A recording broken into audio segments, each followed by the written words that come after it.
അഭിമാനിക്കാവുന്ന മറ്റൊരു മുഹൂർത്തം വന്നേക്കാണ്. മമ്മൂക്കയുടെ ആദ്യത്തെ AI ചിത്രമായി മാറിക്കഴിഞ്ഞു രേഖാചിത്രം. എന്ത് തോന്നുന്നു ഒരു മമ്മൂട്ടി ആരാധന നിലയിൽ? തീർച്ചയായിട്ടും നല്ലൊരു സിനിമയാണ്. എന്ന് വെച്ച് കഴിഞ്ഞാൽ കാതോട് കാതോരുന്നൊരു സിനിമ അന്ന് വളരെ നല്ലൊരു സിനിമയായിട്ട് ജനങ്ങൾ കണ്ടൊരു സിനിമയാണ്. 85-ലാണ് റിലീസായിട്ട്. നല്ല പാട്ടുകൾ, ഇന്നും ആ പാട്ടുകൾ നമുക്ക് ഹിറ്റാണ്. അപ്പോൾ ആ സിനിമയെ ബന്ധപ്പെടുത്തിയിട്ടാണ് ഈ സിനിമയുടെ സബ്ജക്റ്റ് തന്നെ പോകുന്നത്. എന്തുകൊണ്ട് തീർച്ചയായിട്ടും ഭയങ്കര സ്ക്രിപ്റ്റിംഗ് ആണ് ഈ സിനിമ. അതുപോലെ ഡയറക്ഷൻ നന്നായിട്ടുണ്ട്. പിന്നെ അതിൻ്റെ മമ്മൂക്കാനെ കാണിക്കുന്ന സീൻസുകൾ നന്നായിട്ടുണ്ട്. തീർച്ചയായിട്ടും നല്ലൊരു സിനിമയാണ്. അപ്പോൾ സിനിമ ഇഷ്ടപ്പെടുന്ന ആൾക്കാർ, നല്ല സിനിമ സ്നേഹിക്കുന്ന ആൾക്കാർ തീർച്ചയായിട്ടും തിയേറ്ററിൽ ഒന്ന് കാണേണ്ട സിനിമയുടെ രേഖ. ഇതിന് ഒരു പഴയ സിനിമയായിട്ട് എന്തെങ്കിലും ബന്ധമുണ്ടോ? കാതോട് കാതോരുന്നൊരു സിനിമയായിട്ടാണ്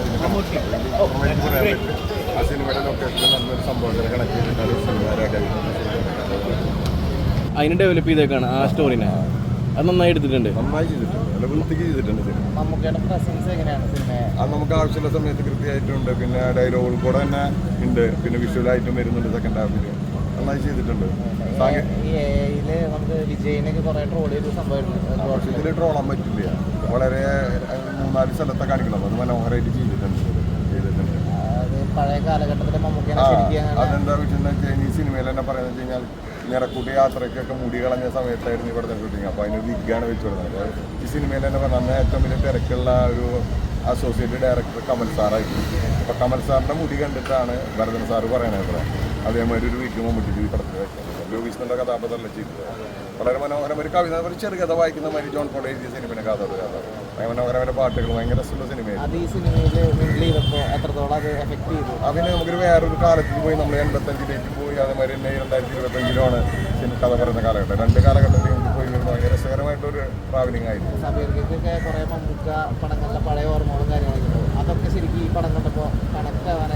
പിന്നെ തീർച്ചയായും ഈ സിനിമ ഞാൻ കാണുന്നത് ഞങ്ങളുടെ വീടിൻ്റെ തൊട്ടടുത്ത് പടുക്കര അവിടെ തിയേറ്ററിലാണ് കാണുന്നത്, വീണ തിയേറ്റർ. അപ്പോൾ 85-ൽ പണി തുടങ്ങി 86-ലാണ് ആ തിയേറ്ററിൽ കാണുന്നത്. അവിടെ ആദ്യത്തെ സിനിമയായിരുന്നു ഇത്.